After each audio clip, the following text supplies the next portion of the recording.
What a disaster. The NBA All-Star game, man. I don't even know where to begin. 9 points. Julius, what a move on Dixon. He went around Dixon as if he were not there.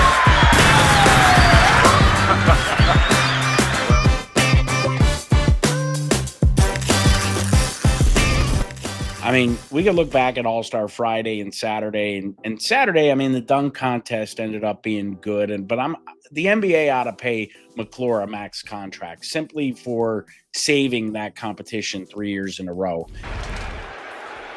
Got to catch it first. Buddy. Oh my gosh. Allow me to reintroduce myself.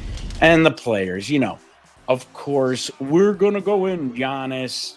We're going to play next year. We're going to compete next year in the dunk cup. We've heard that before. We have heard that before. Remember LeBron James tentatively agreeing to compete in the dunk contest like 3 years in a row. And speaking of LeBron James, as if the NBA isn't in more of a nightmare situation with ratings and poor publicity, the discourse surrounding the league, LeBron James played, and probably Adam Silver for that matter too, but I don't have proof of that, but this was a bait and switch. LeBron James, an hour before tip-off, decides to casually announce in a press availability, and he just arrived in San Francisco, by the way, at a press availability that he's unable to play due to the ankle injury or foot injury that everybody knows about. I just wanted to follow up on tonight's game. You got Stephon Castle and the Rising Stars team going up against the OGs, you, KD, Steph. Kind of what's your approach to that new format, and what will we see from you tonight? You won't see anything from me tonight. Unfortunately, I will not be in uniform tonight. Still dealing with ankle and foot discomfort, so I will not be playing tonight, unfortunately. This is the most convenient foot injury, too, by the way. Isn't this the foot injury that kept them out of 4 games or 3 games during their worst stretch of the season prior to the Luka trade? He shows up late on Sunday in street clothes, goes and does a media availability, tells the world, you bought tickets, I'm not playing, screw you. Then in the starting lineups makes a cameo appearance, not even in uniform. Like, come on, dude. You can't even be in uniform. But all that aside, and that is annoyingly, I find it to be, honestly, so counterproductive to what Adam Silver is trying to fix in this league. That when your superstar, your legacy player doesn't even care enough to show up for the other. Imagine All-Star Saturday back in the Dominique Jordan era when they were doing the dunk contest. Almost as great as the dunks were was the reaction from the sideline. Guys like Magic Johnson and Isaiah Thomas just going absurdly crazy, mic'd up over what they were watching. That's part of the entertainment. Part of the fan experience is to feel like you're watching this with your heroes, but your hero doesn't show up. He just decides All-Star Weekend, not a priority. It is not a priority until it's time for them to announce my name, or I have to go to a press conference table and announce that I'm not going to play. I looked on Game Time, one of our great sponsors here on CLNS Media, promo code CLNS for savings. I looked at it last night just prior to tip-off. Guys, girls, folks, they were asking for $1,200 for nosebleeds per ticket. Can you imagine purchasing 4 tickets for your family for $5,000, and you're coming from Boston or LA even, flying to San Fran? You have to pay for your hotel. This is your vacation. You could spend $10,000 to go watch that circus show of a joke that was an all-star, supposed to be an all-star game, and your favorite player, your hero. But when he shows up, he doesn't even put on a uniform. Man, I'm deflated. I am deflated. It has me at a point where I'm struggling to even want to tune in. Another bitch point about last night. All-Star Sunday, whatever you want to call that circus. I had vowed that I wasn't going to watch because after last year's the last several years, embarrassing ridiculousness, I said, I'm just not going to do it. Then I had to record with Michael Cooper this morning, our podcast, and I thought, I better at least tune into some so I don't look like a complete idiot. So I made a pact with myself. I said, okay, I'm going to be a boomer and watch SNL 50 alongside the NBA All-Star Game, whatever that was.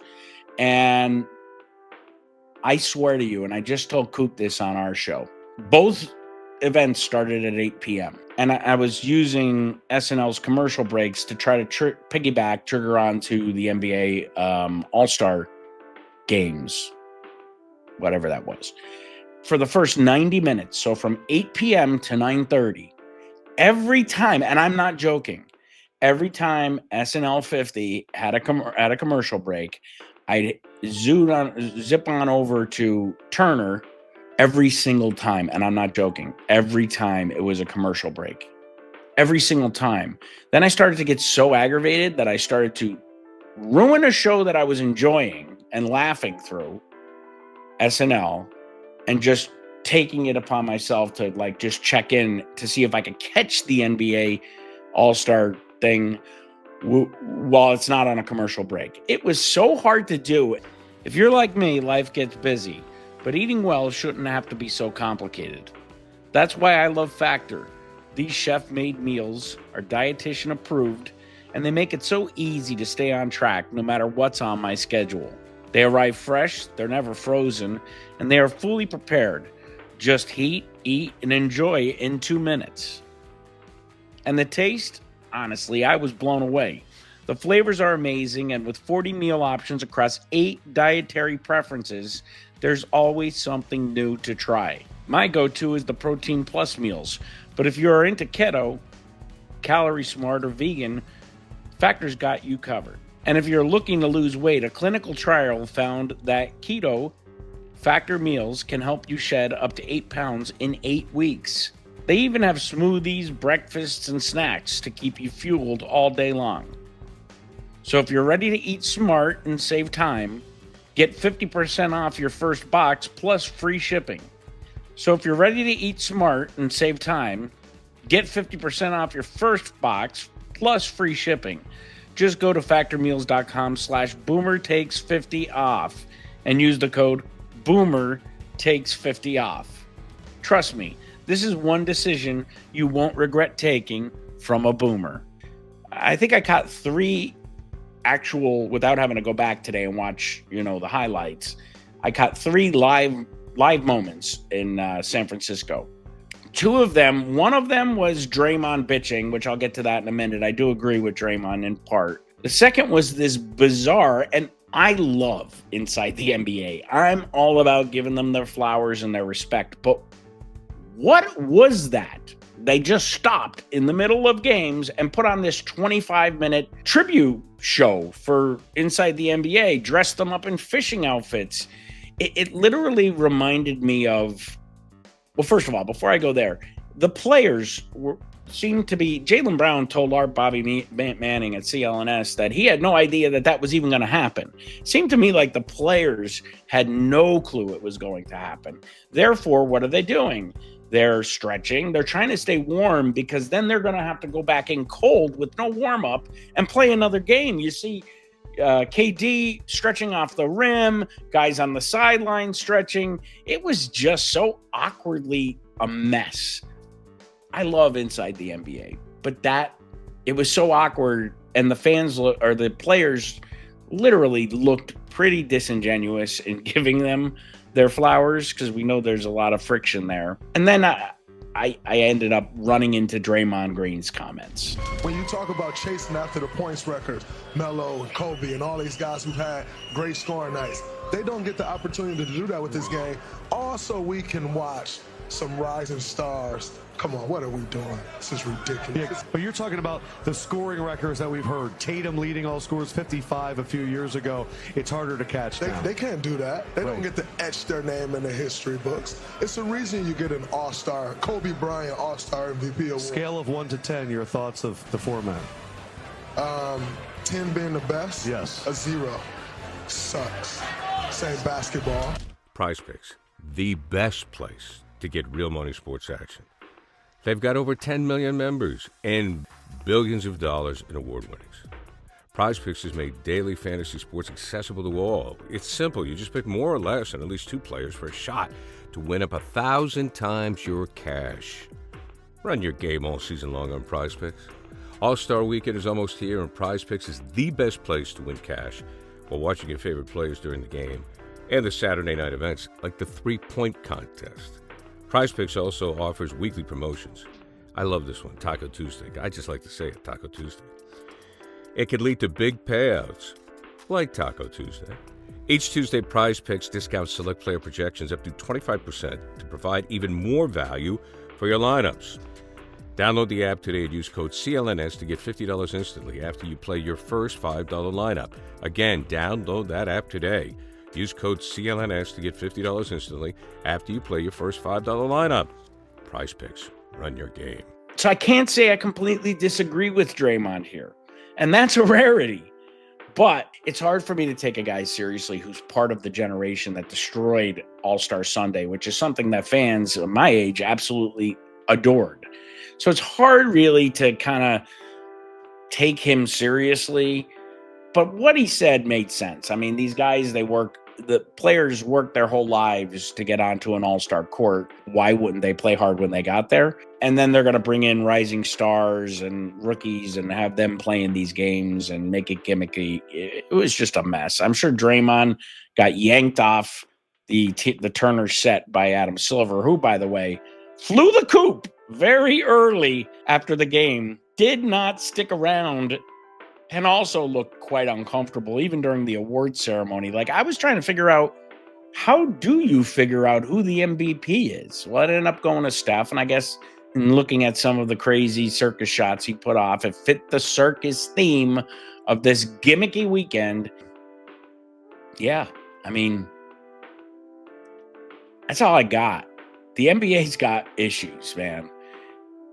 So I'll leave you with this. Bob Ryan made the right decision. You have a problem with how things are being handled here with the All-Star game. Well, I'm not going to watch any of that nonsense on Sunday, so I am appalled. I'm really disturbed. I'm angry. This crop has taken what was a fun thing and have insulted it. They have deteriorated. They have desecrated it. They don't want to play. They don't want to play a real game. Finally, Adam Silver gave up. Now, we don't have an all-star game at all. Where is the personal pride? They should be ashamed of themselves. Every last one of them. Led by, the face of the league, LeBron James. He should know better. He did not watch All-Star Sunday, and I shouldn't have either. My question for you in the comments below is, how long is Adam Silver going to be commissioner of this league with everything going on in his tone deafness to all of it, it seems? B, were you completely appalled by LeBron's non-participation trophy that he received last night? I mean, this guy is supposed to be the face of the NBA. He is supposed to be ushering the product into the era beyond him. But fact is, he doesn't care about the NBA after he leaves. Odds are he's going to go create his own league and compete with the league that made him a star and a billionaire. So LeBron's checked out. I'm getting checked out. I think a lot of fans are checked out, and I'm really, really anxious to see what the ratings ended up being, to see if the masses tuned out. Don't forget to subscribe, rate, and review. I mean, if you disagree with me, I don't even care. Put it in the comments below. I answer all the comments, and I'm sure there's a lot of young people that are going to call me an old white guy. Go for it, man. Go for it, because you know what? Older people who watch the NBA product, who are fans and who are feeling quite alienated by this Nickelodeon nonsense. NBA History Channel is brought to you by Prize Picks and the Game Time app.